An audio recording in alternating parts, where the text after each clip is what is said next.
Сувязі Тацяна Хоміч, сестра спадарыні Марыі. Вечар добры вам, спадарня Тацяна. Добрый вечер. Так, ну, я уже читаў, вы падзяліліся з калегамі вось у гэту гадавіну, з калегамі з салідарнасці пра тое, што цягам вось гэтага апошняга года Марыі так ужо дазволілі камунікаваць унутры калоніі, прынамсі яна ходзіць в швейны цэх, так, але дагэтуль немагчыма камунікаваць і ніякая інфармацыя не даходзіць да сваякоў і блізкіх па-за калоніяй, так, ад Марыі. Такім чынам атрымліваецца, што вось гэтае абяцанне, которое Лукашенко даў летась, так, увосень Стыву Розенбергу, пра тое, што ён пакажа Марыю, што все ў яе там нармальна і гэтак далей. Ён выканаў толькі адзін раз, паказаўшы бацьку, так, вось пазней пасля этой сустрэчы. Больш ані сваякі, ніхто не меў контакту з ёй. Фактически, да, и от Маши пришло одно письмо в начале февраля, очень короткое, где она сказала, что все в порядке, просила передать всем привет, но коммуникация так, как должна быть по, в принципе, правилам и распорядку колоний, конечно, у нас нет писем, звонков, нет свиданий. Мы только знаем, что Маша по состоянию, по крайней мере, вот на август находилась в отряде с другими женщинами, ходит на работу, работает швеей. По крайней мере, она не изолирована, как это было на протяжении 1,5 лет, в 2023-2024 году, когда Маша находилась 1,5 года в ПКТ, но да, фактически такой режим инкоммуникада, он сохраняется, потому что Маша изолирована по-прежнему от внешнего мира. Тацяна, а на вашу думку, чаму все-таки эта изоляция такая паслядоўная, так, ну, некае асаблівае стаўленне Лукашэнкі да Марыі, таму што ўжо ж як бы ён і перамог на выбарах другі раз, так, ужо зрабіў у гэтым годзе, так, і, здаецца, ўжо і пацяпленне там і размаўляе з Трампамі. Чаму ён так утрымлівае, як нібыта Пуцін Навальнага? Вось мне толькі такое стаўленне. Ну, мы видим такое отношение ко всем, в принципе, самым, наверное, известным политзаключенным. И Виктор Бабарико, Николай Статкевич, то же самое было с Сергеем Тихановским, да, вплоть до самого освобождения. Поэтому я думаю, то есть здесь такой выбран комплексный подход на протяжении уже 2,5 лет. Никакой коммуникации, никакой информации от самых известных политзаключенных. Да и в целом, мне кажется, нужно понимать, что все политзаключенные, те, у кого желтые бирки, да, то есть они подвергаются дискриминации в колониях и тюрьмах, имеют меньше свиданий, звонков, встреч с родными. Вся коммуникация и письма подвергаются цензуре, много писем до них не доходит. Только частично, да, часто это только от самых близких, поэтому мне кажется, что здесь они просто продолжают эту такую линию дискриминации и давления на политзаключенных все это время. Так, 45%, Тацяна і спадар Артём, 45% нашай аўдыторыі прагаласавала за тое, што падзеяй тыдня з'яўляецца заява Трампа пра палітвязняў. Трэці раз ён прыгадаў. Давайце паслухаем тады яе і вернемся ў студыю. І мы нічога не заплацілі, але я проста выказаў сваю глыбокую павагу лідару краіны, які зноў жа ёсць вельмі моцным чалавекам. Але ў яго 1400 або 1500 закладнікаў, ці нават болей. І мы працягваем размаўляць пра іхнае вызваленне. Некаторыя з іх, я мяркую, звязаныя з палітыкаю. Шмат хто з іх звязаны з палітыкаю. І падобна яны будуць вызваленыя ў нейкі момант у даволі блізкай будучыні. Так, ну, першае пытанне вось па гэтай заяве хацеў бы спадару Артёму задаць. Ён тут ужо ўжывае закладнікі. Он уже больш жорстка кажа пра Лукашэнку, пра тое, што это палітычныя вязні. Ну і неспроста, в прынцыпе, ён это прыгадаў, так, ужо трэці раз. То бок працэс гэты працягваецца. Працэс гэты ідзе. На чыім баку цяпер, на вашу думку, мяч, што перашкаджае працэсу пайсці далей? Працэс ідзе, я тут з вами пагаджуся. Я хацеў бы адзначыць, што вельмі добра, што з вуснаў Дональда Трампа, лідара міравой дзяржавы, гучыць пытанне беларускіх палітвязняў.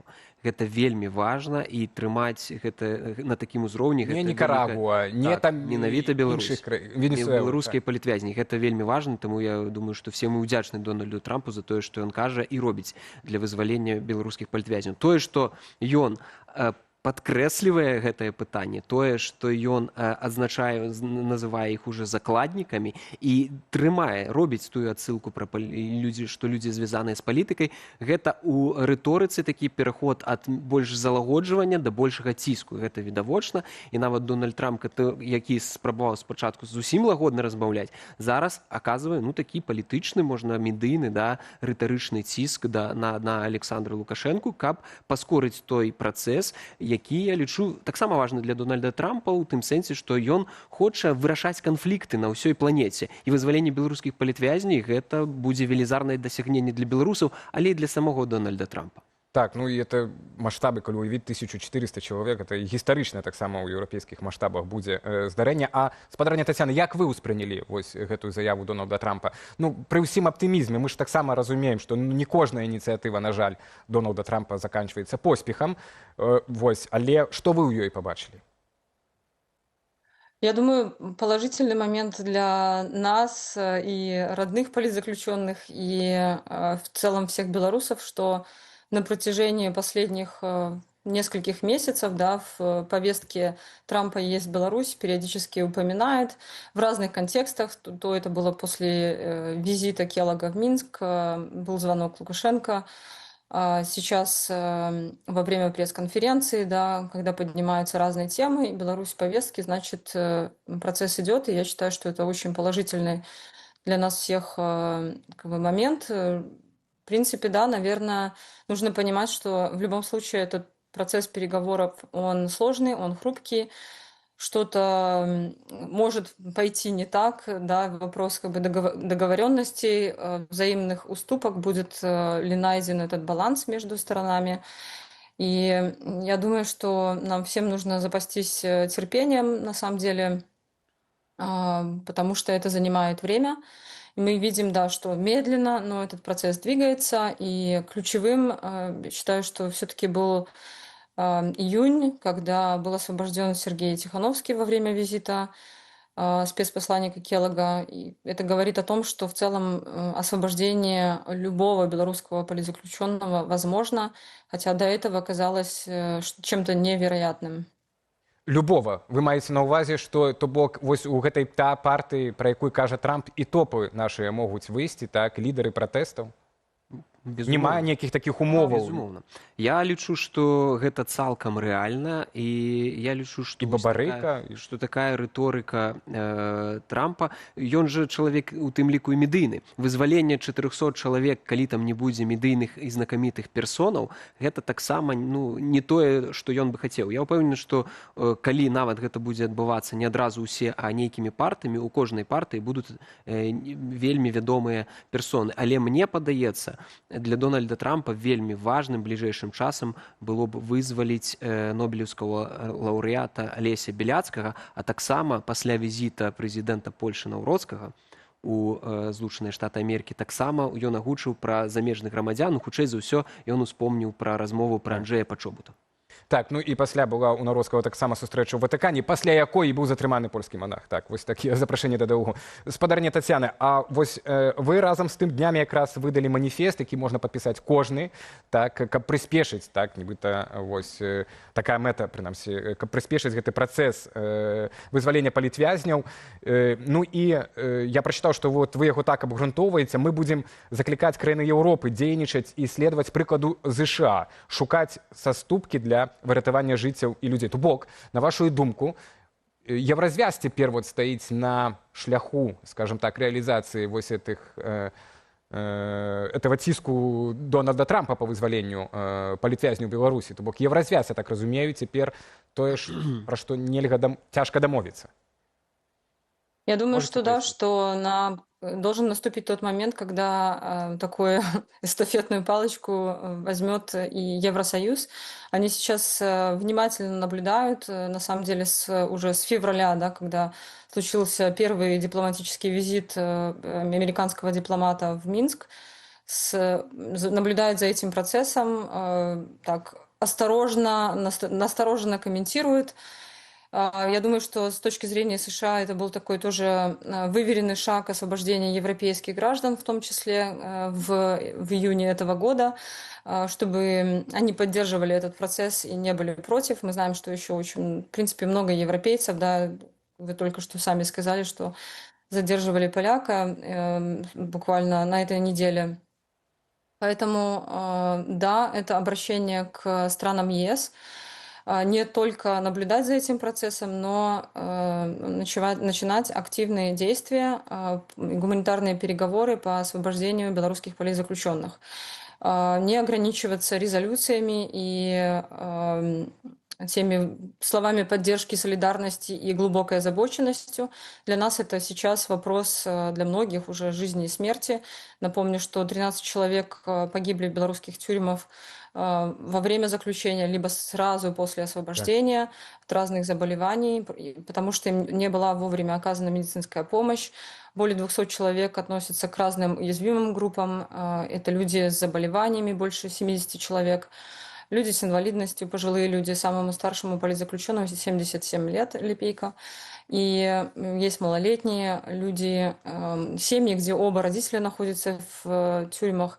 Это значит, что их дети воспитываются без близких. Это огромная просто потеря и травма для детей на долгие-долгие годы. Поэтому стоит отметить, что во многих странах Евросоюза освобождение белорусских политзаключенных было признано, принято резолюциями как приоритетное направление. Да. И здесь стоит отметить, и закономерно возникает вопрос, где те конкретные действия, шаги, которые направлены на осуществление, реализацию этого приоритетного направления. Это касается, например, Германии.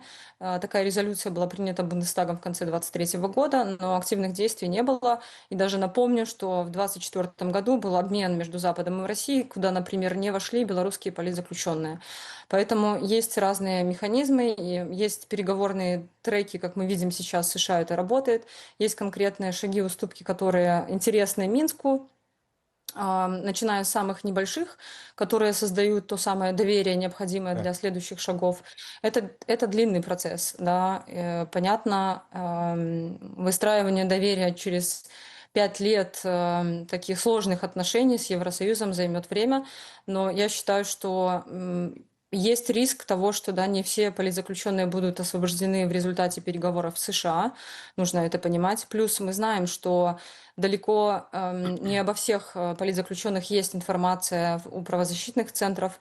И, возможно, потом мы узнаем, и узнаем, и сейчас мы это видим, через месяцы, на самом деле, иногда и только через год, что человек был осужден и является политзаключенным. Поэтому и вопрос остановки репрессий – это тоже вопрос, в принципе, включенный в переговоры и является предметом нашего манифеста. Его поддержали, инициаторами являются все основные правозащитные организации, как «Весна», Белорусский Хельсинский комитет, Лутрен, правовая инициатива, комитет против пыток, так и другие гражданские инициативы, например, «Экодом», Белорусская рада культуры. Его поддержала Светлана Алексеевич, Вальжина Морт, Александр Чернуха, белорусский дирижер. Так, спадарня Тетяна, мы поделимся этим манифестом, бо і глядачі таксама пытаюцца, дзе яго можна ўзяць. Вось тут уже пералік арганізацый, дзе яго можна паглядзець. Выбачайце, у нас час таксама завяршаецца, але я хацеў бы вось гэты матыў завяршыць все-таки. На чым цяпер не то, што стапарыцца, але такая, выклік у гэтых перамовах, это все-таки пазіцыя еўразвяза, як я разумею, і з вашай размовы, і агулам з пазіцыі нават той же афіцыйнай Варшавы, афіцыйнай Вільні, которая не збіраецца нават у Вільні на заканадаўчым узроўні Літва, каб забараняць, адмяняць санкцыі датычна Лукашэнкі, так, а мы ведаем, што это таксама Беларусь, калій, літоўскія парты. Так, вось на чым так? Артём, я ведаю, што вы прысутнічаеце на гэтых размовах з еўрапейскімі палітыкамі. Я бы просто хацеў распачаць з таго, што не трэба перакладаць віну на еўразвяз. Гэта базавы тэзіс. Не еўразвяз замінае. Еўразвяз не так актыўна ўключыўся ў працэс, як Злучаныя Штаты Амерыкі, бо зараз адносіны, палітычныя, дыпламатычныя адносіны паміж Беларусю і Еўрапейскім Саюзам, а менавіта суседзямі Беларусі, Польшай і Літвой, знаходзяцца на такім негатыўным становішчы, на такім нізкім узроўні. Глядзіце, што адбываецца, бо мы не можам вынесці за скобкі геапалітычны кантэкст, а ён існуе. война, по-другое, миграцыйны крызіс, па-трэцяе, гібридныя атакі. Слухайце, грамадзян Якія Польшы працягваюцца. затрымліваюць, тут адбываецца, вось вы кажаце, знікаюць людзі. Гэта таксама дзейнасць спецыяльных службаў рэжыму Лукашэнкі на тэрыторыі Польшы. Разумееце, гэта фактычна ўжо, да, такая гібридная агрэсія. Ну, пра якія адносіны, пра які дыялог, Цяжка. я, дарэчы, я ведаю, што былі спробы камунікаваць на там узроўні дыпламатычным, да, і адказу няма. Няма зараз у Мінска, у Лукашэнкі жадання выбудоўвання даверу з Еўрапейскім Саюзам. Зараз яны рухаюцца трэкам Злучаных Штатаў Амерыкі. Вельмі добра, што Злучаныя Штаты Амерыкі выстаўляюць такое патрабаванне вызваліць палітвязней. Гэта вельмі важна. Я думаю, што роля Еўразвяза у перспектыве быць фасілітатарам ці мадэратарам нацыянальнага дыялогу у Беларусі, калі, магчыма, нейкім круглы стол ці штосьці такое, і вось пры Еўрапейскі Саюз можа быць вось гэтым фасілітатарам і сыграць, згуляць у гэтым вельмі важную ролю. Бо каб выбудаваць давер, спачатку трэба спыніць агрэсіўную знешнюю палітыку і рэпрэсіўную ўнутраную палітыку. Давайте такой перспективой завершим пакуль что эту размову. Ці у вас, Татьяна, что-то суперважное, тезисное? Да, я все-таки хотела добавить, что мне кажется, что белорусам нужно не забывать о своих собственных интересах, о своих собственных людях, белорусах, которые сидят в тюрьмах, и многие из них уже 5 лет, и смотреть на возможности, на доступные механизмы, и как раз об этом говорить со странами Европейского Союза и адвокатировать за наших людей, которые находятся в тюрьмах, за спасение их жизней. А они найдут механизмы того, как выходить из этой кризисной ситуации на границе, с безопасностью в регионе и так далее, и так далее. Но это может быть таким первыми шагами, связанными именно с освобождением людей и снижением репрессий.